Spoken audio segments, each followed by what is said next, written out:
तो अभी जो हम पेपर देख रहे हैं अपने सामने, ये 2019 में आया था और ये उसका सेट 1 है। ये ऊपर कोड लिखा हुआ है इसमें, इसका मतलब इसका सेट 1 है ना, सेट 1 ऊपर लिखा हुआ है। तो अगेन इंस्ट्रक्शंस फॉलो करने का कोई मतलब नहीं, क्योंकि इस बार अलग तरह के आएंगे। हम सीधे क्वेश्चंस में जाते हैं और रेलेवेंट क्वेश्चंस के बारे में बात करते हैं। Name 2 industries based on forest produce छोड़ दो। Why are the heating elements of electric toasters and electric irons made of an alloy rather than a pure metal? Reason number 1, resistivity.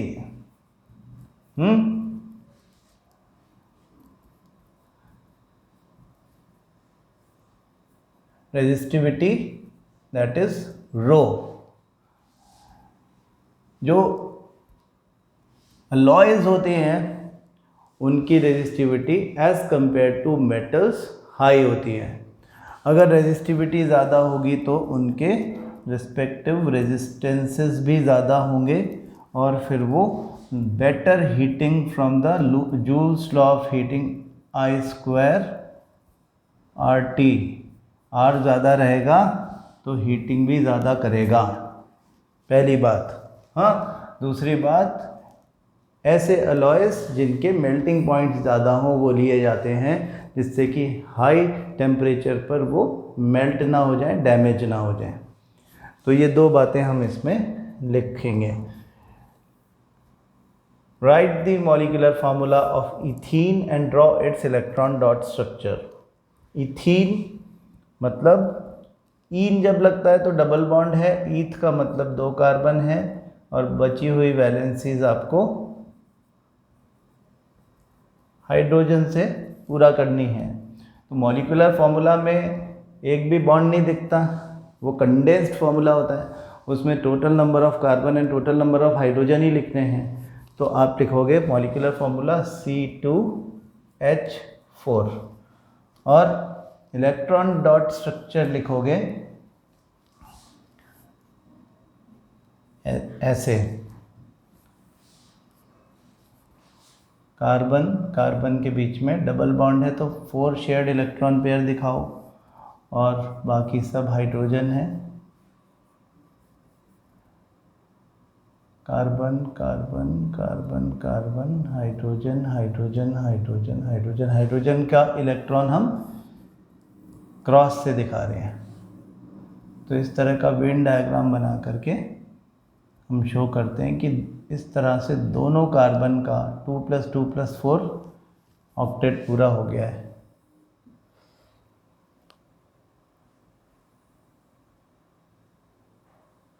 Two plus 2 + 4, 2 + 2 + 4, ये carbon के बीच, 2 carbon atoms के बीच में double bond है।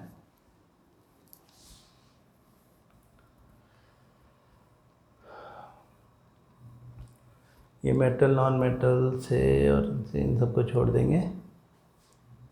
Chemical reaction, acid basis, sodium hydroxide, water amphoteric oxide छोड़ दें। What is a homologous series of carbon compounds? हमने कहा था कि it is a sequence of hydrocarbon compounds which can be represented by a common general formula. For example alkane, उन्होंने कहा given example, हम कह रहे हैं for example alkane can be represented by the general formula CnH2n+2, right? So the first member of this series, alkane series, will have n equal to 1. So C1H2 into 1 + 2, that is CH4, and second member of this will have C2H2 into 2 + 2, that is C2H6। हाँ, तो इस तरह से आप example दे सकते हो। List it's 3 characteristics, हमने 5 सीखे हैं। Number 1, all the members of a homologous series can be represented by a single general formula, common general formula. Number 2, all the 2 consecutive members of a homologous series will always have a gap between them by 1 carbon and 2 hydrogen atoms, that is 1 CH2 unit. Number 3, 2 consecutive members have a gap of 14 U molecular masses. Number 4, all the members of a homologous series are chemically similar. And number 5, the physical properties of the members in the homologous series gradually change with increase in their molecular masses. Molecular mass 14U करके बढ़ते जाता है. इनमें से कोई से भी 3 आप लिख सकते हो, सारे लिख दोगे तो भी कोई बात नहीं. लिस्ट इन tabular form 3 distinguishing features between autotrophic, इसको छोड़ दो, ट्रांसलोकेशन छोड़ दो. What is carpel? Carpel is the female reproductive part of a bisexual flower. किसी बाइसेक्सुअल फ्लावर में कार्पेल जो है उसके वेरियस पार्ट्स के हमको फंक्शंस बताने हैं. तो कार्पेल जो है वो फीमेल रिप्रोडक्टिव पार्ट है, उसके 3 सिग्निफिकेंट पार्ट्स हैं. Stigma, which is the site of pollination, which allows the pollen grain to get settled on it before generating a pollen tube. Style gives way to the pollen tube to the ovary so that the male germ cell can reach to the ovary. And ovary is the most important part, which has ovule, that is female germ cell. This is the site of fertilization, which subsequently give rise to zygote and then seeds.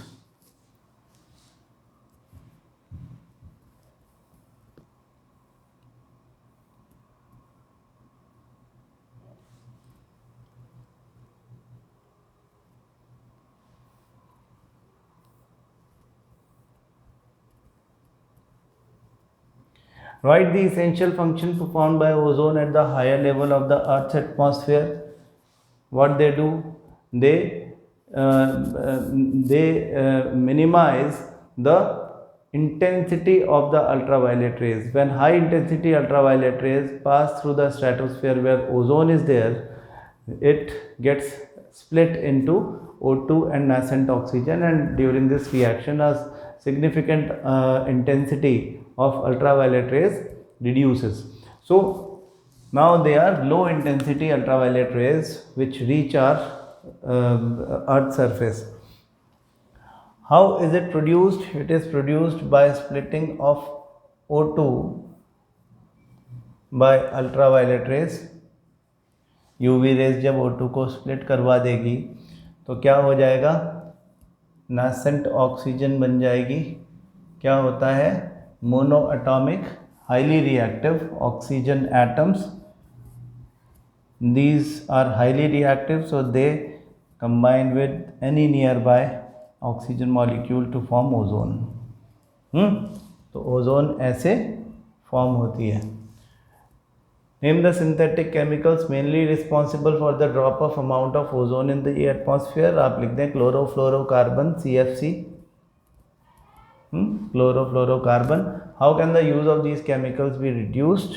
By using some alternatives for cooling purposes. हम CFC based के बजाय nitrogen based cooling equipments use कर सकते हैं, refrigerants use कर सकते हैं. अब ये पीरियोडिक टेबल का क्वेश्चन है, बड़ा क्वेश्चन, 5 मार्क का क्वेश्चन. इस बार तो कोई 5 मार्क का क्वेश्चन नहीं आएगा, लेकिन ये उस समय आता था. तो list a part, list any 3 observations which posed a challenge to Mendeleev's periodic law. Number 1, position of hydrogen. Hydrogen का position was not fixed, whether it should be kept with metals और with halogens. Number 2, the position of isotopes. Isotopes are the atoms having same atomic number but different atomic masses. So they belong to the same element but their atomic masses are different. That is why they should be kept at different places according to the Mendeleev's periodic law. He said that atoms should be arranged in increasing order of their atomic masses. So different isotopes of the single element should get a separate place, but it was not possible. So it is the limitation or challenge. And number 3, the use of atomic masses makes it unpredictable, because there is quite unpredictability between two consequent members of a period between their atomic masses. For example, sodium has atomic mass 23, magnesium 24, and just next to them, next to magnesium, 27. So there is gap of 2 numbers, and this makes it unpredictable whether in the future there will be a new element discovered, right? So these 3 were the limitations of Mendeleev's classification system. How does the metallic character of element vary on moving from left to right in a period? When we move left to right in a period, the size of the atom decreases and the number of electrons in the outermost shell increases. So tendency to lose electrons in a period from left to right decreases. From top to bottom in a group, every time a new shell is added, so size increases and the same number of electron has to be removed. That is why top to bottom it increases in a group. Give reason for your answer. Reason हमने discuss कर लिए. The electrons in the atoms of 4 elements A, B, C and D are distributed in 3 shells having 1, 3, 5 and 7 electrons respectively. Electrons in the atoms of 4 elements, 4 elements ऐसे ही नाम लिख दिए A, B, C, D, and they are distributed in 3 shells, यानी कि ये सब third period में है ना, सोडियम से लेकर आर्गन के बीच में है, और उनमें आउटरमोस्ट शेल में रिस्पेक्टिवली 1, 3, 5 एंड 7 एलिमेंट्स हैं. यानी जो पहला वाला A जो है हमें ये पता चल जाना चाहिए कि वो सोडियम है, B जो है वो एल्यूमिनियम है, आउटरमोस्ट शेल में 3 इलेक्ट्रॉन्स, या आउटरमोस्ट शेल के इलेक्ट्रॉन्स यानी वैलेंस इलेक्ट्रॉन्स हम लिख रहे हैं. C जो है वो फास्फोरस है, आउटरमोस्ट शेल में 5 इलेक्ट्रॉन्स, एंड D जो है वो क्लोरीन है, आउटरमोस्ट शेल में 7 इलेक्ट्रॉन. इतनी बात हमको इस लेवल पे समझ में आ जानी चाहिए without watching the question. Then write the group members in which these elements are placed in the modern periodic table. Group numbers, हाँ, तो सोडियम का ग्रुप 1, एल्यूमिनियम का ग्रुप 13, फिर फास्फोरस का ग्रुप 15 और क्लोरीन का ग्रुप 17.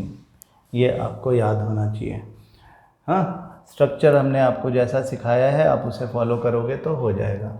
तो राइट द ग्रुप नंबर्स, तो सबके ग्रुप नंबर अलग अलग हैं in the modern periodic table. Write the electronic configuration of the atoms of B and D. Electronic configuration इसका हो गया 2A83 और इसका हो गया 287. Molecular formula of the compound found when B and D combine. ये दोनों आपस में कंबाइन होंगे, एल्यूमिनियम और क्लोरीन, तो AlCl3. तो फार्मूला लिखोगे BD3. हाँ, कहाँ से आया? B की वैलेंसी 3, D की वैलेंसी 1, क्रिस क्रॉस किया तो BD3 ऐसा दिखेगा. बस हो गया.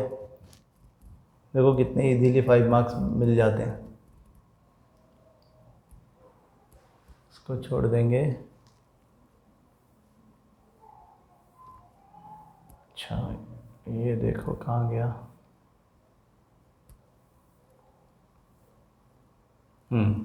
How will you infer with the help of an experiment that the same current flows through every part of a circuit containing 3 resistors in series connected to a battery? आपने अगर समझो यही सर्किट ले लिया है जिसमें आपको ये इन्फर करना है with the help of an experiment कि through every part of a circuit 3 resistors हैं इन सीरीज बैटरी से जुड़े हुए हैं, उनमें सेम करंट फ्लो होता है. तो आप क्या करो, इसके साथ में सीरीज़ में जैसे समझो ये 3 है तो यहाँ पे यहाँ पे, यहाँ पे, यहाँ पे एट वेरियस पार्ट्स अमीटर लगा के देख लें अलग अलग, and we will find every time the value of the current is the same. So wherever you will place the ammeter in series with a series combination, the current will be the same at every part of the circuit. So consider the given circuit and find the current flowing in the circuit and potential difference across the 15 ohm. यानी यहाँ पर हमें पता लगाना है कि voltage कितना है. कंसीडर द गिवन सर्किट, ये आपका सर्किट दिया हुआ है जिसमें 3 रेजिस्टर्स सीरीज़ में है, ये V दिया हुआ है. तो find the current flowing in the circuit. तो पहले तो RS निकाल लो, दिस प्लस कितना बना 15 + 15 30 ओम. तो I क्या होता है, करंट निकालना है हमको इसमें जाने वाला, तो I = V/R. V भी 30, R भी 30, तो 1 एम्पियर करंट हो गया. 1 ampere current is flowing throughout the circuit everywhere. Now at this place current is 1 ampere और रेजिस्टेंस इज 15 ओम. तो यहाँ पे V पूछा है तो V = IR. तीनों के लिए V अलग अलग रहेगा. V1 = IR1, V2 = IR2, V3 = IR3. तो V3 निकाल रहे हैं हम = IR3. V3 = IR3. I is 1 and R3 is 15 volt. ये ऐसा ही हो जाएगा 15 वोल्ट, 10 वोल्ट, 5 वोल्ट, तीनों को ऐड करोगे तो 30 वोल्ट के बराबर होना चाहिए, है ना. बिल्कुल इजी क्वेश्चन है. अब इसमें ऑप्शन भी है मिला हुआ कि 3 resistors R1, R2, R3 are connected in parallel and the combination is connected to a battery, ammeter, voltmeter and key. Draw suitable circuit diagram and obtain an expression for the equivalent resistance of the combination of the resistors. देखो ये चीज़ मैं आपको पहले भी कह रहा था कि केवल इसका जो ये है हमारा एक्सप्रेशन, ये भी 5 मार्क के क्वेश्चन में आया हुआ है. तो है तो सिंपल. अब वो कह रहे हैं कि एक तो सर्किट ड्रॉ करो. 3 resistors R1, R2 and R3 are connected in parallel. तो ये बना दो R1, R2 एंड R3. नहीं, यहाँ लिख देते हैं R1, R2, R3. They are connected in parallel.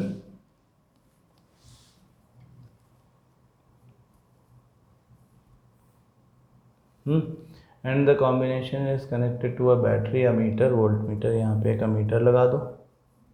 इस पूरे में कंबाइंड एक वोल्टमीटर लगा दो ऐसे. इनके ऊपर साइन डाल दो plus minus and they should get connected to a battery, ammeter, voltmeter. इनकी बैटरी लगा दो यहाँ पे. बैटरी का कोई स्पेसिफिकेशन नहीं है इसलिए जैसे मर्जी 2 की बैटरी लगा दी, यहाँ पे की लगा दी और ये हो गया. सर्किट बन गया. And obtain an expression for the equivalent resistance. अब हम कहते हैं कि in this current I gets सब divided into 3 parts, I1, I2 and I3. So the total current passing through the circuit is sum of these 3 currents. हम लिखते हैं I = I1 + I2 + I3. Ohm's law कहता है I = V/R. यहाँ पे R को हम बोलेंगे RP, that is equivalent resistance for parallel combination. ठीक है. तो I1 की जगह हम लिखेंगे V/R1, I2 की जगह V/R2, I3 की जगह V/R3. हाँ, V कॉमन लिया तो 1/R1 + 1/R2 + 1/R3 V/RP. तो ये V से V कैंसिल करेंगे and will get 1/RP, 1/R1 + 1/R2 + 1/R3. This is the expression for equivalent resistance for parallel combination. वही कह रहे थे कि ड्रॉ सूटेबल सर्किट डायग्राम, तो हमने ये बना दिया। And obtain an expression for the equivalent resistance of the combination of the resistors. ठीक है, दूसरे पार्ट में वो एक न्यूमेरिकल पूछ रहे हैं फिर से, calculate the equivalent resistance of the following network. तो इसमें क्या हो रहा है, ये दोनों एक दूसरे के पैरेलल हैं and this combination is in series with 10 ohm resistance. तो इसका आरपी निकाल दो पहले, 1/RP इक्वल टू 1/20 प्लस 1/20। तो ये 10 हो जाएगा ना, इसको आप 20 एलसीएम लोगे तो ये 1 + 1 that is 2/20 that is 1/10 is the value of 1/RP. And then RP would be equal to 10 ohm. तो ये 10 ओम हो गया, ये पहले से ही 10 ओम था, ये दोनों सीरीज में है तो इन दोनों को ऐड कर दो, तो equivalent resistance for this combination would be 20 ओम। हाँ, यही कैलकुलेट हमको करना था। Draw the pattern of magnetic field lines produced around a current carrying straight conductor passing perpendicularly through a horizontal cardboard. ऐसा वाला डायग्राम आप बना दोगे जिसमें करंट मतलब वायर ऐसे जा रहा है, this is the direction of current and इस तरह से कंसेंट्रिक सर्कल्स दिखा दो। तो pattern of magnetic field lines produced around a current carrying straight conductor passing perpendicularly through a horizontal cardboard. State and apply right hand thumb rule to mark the direction of the field lines. If the direction of current is in upward direction then the direction of the magnetic field according to right hand thumb rule will be in the direction of the twisted fingers of right hand। तो ऐसे करके हम twisted fingers का direction जो होगा ऊपर से देखने पर एंटी क्लॉकवाइज होता है, तो हम यहाँ पे एंटी क्लॉकवाइज डायरेक्शन दिखा देंगे। वो ये कह रहा है state and apply right hand thumb rule. तो राइट हैंड थंब रूल को स्टेट भी करना है, आपको बताना भी है, क्वेश्चन हमेशा ध्यान से सुनो, कभी कभी हम ये बात भूल जाते हैं और वी लूज मार्क्स। तो राइट हैंड थंब रूल का स्टेटमेंट क्या है कि when we hold straight current carrying conductor in our right hand or a straight current carrying conductor is held in our right hand in such a way that the direction of the current is in the direction of the erect thumb, then the direction of the magnetic field around the conductor will always be in the direction of the twisted fingers of the right hand। ये हमारा statement है right hand thumb rule का, और उसकी application की वजह से हमने ऊपर से देखने पर क्लॉकवाइज डायरेक्शन में मैग्नेटिक फील्ड बनाया जबकि करंट का डायरेक्शन अपवर्ड था। How will the strength of the magnetic field change when the point where magnetic field is to be determined is moved away from the straight conductor. हम लिखेंगे B is inversely proportional to R, that means the radius of these concentric circles, मतलब ये distance जो है ये R जो है ये डिस्टेंस बता रहा है, तो जब हम उसको मूव अवे यानी डिस्टेंस बढ़ा देंगे तो फिर मैग्नेटिक फील्ड की स्ट्रेंथ कम हो जाएगी। ठीक है ना। रीज़न क्या है, क्यों दूरी पर बढ़ने पर जैसे जैसे हम दूर जाते हैं वैसे वैसे the distance between the magnetic field lines बढ़ने लगती है, मतलब closeness between the magnetic field lines कम होने लगती है, and closeness of magnetic field lines show the strength of the magnetic field. तो अगर closeness of magnetic field lines कम हो जाएगी तो मैग्नेटिक फील्ड वीक हो जाएगा। इनको छोड़ देंगे, और student reporting 30 minutes of placing duly cleaned aluminium छोड़ दो। Pinch of sodium hydrogen carbonate acetic acid, ठीक है। List in proper sequence 4 steps of obtaining germinating dicot seeds. ठीक है, तो जर्मिनेशन का स्टेप बताना है। जर्मिनेटिंग सीड जो होता है उसमें सबसे पहले क्या होता है, water enters into the seed through micro pyle. Micropyle is the opening जिसमें से होकर के वाटर अंदर घुसेगा। Growth initiation in radicle in downward direction, then growth initiated by plumule,